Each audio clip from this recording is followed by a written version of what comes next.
was recently told that my writing is direct and clear and accessible to anybody, and that in some ways is the highest compliment, because I think that art has a problem.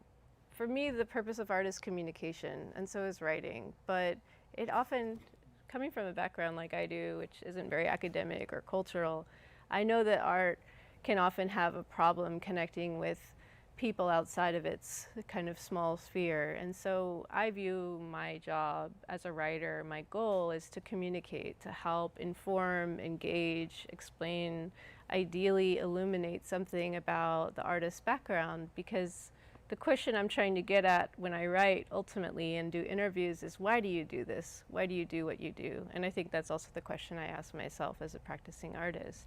And so I sort of think of my art practice and my writing as counterpoints, because my art practice is very personal and it's expressive. It is about my memories and my subjectivity, but my writing, I sort of fade to the background, and my voice isn't as important as conveying a message and communicating, hopefully to as many people as possible. And so I try to avoid jargon or language that might be alienating to people that aren't part of this kind of group or an art sphere. And the other motive I have is that because I'm also an artist, I know a lot of artists, and I feel like my writing is a way to be an advocate for artists.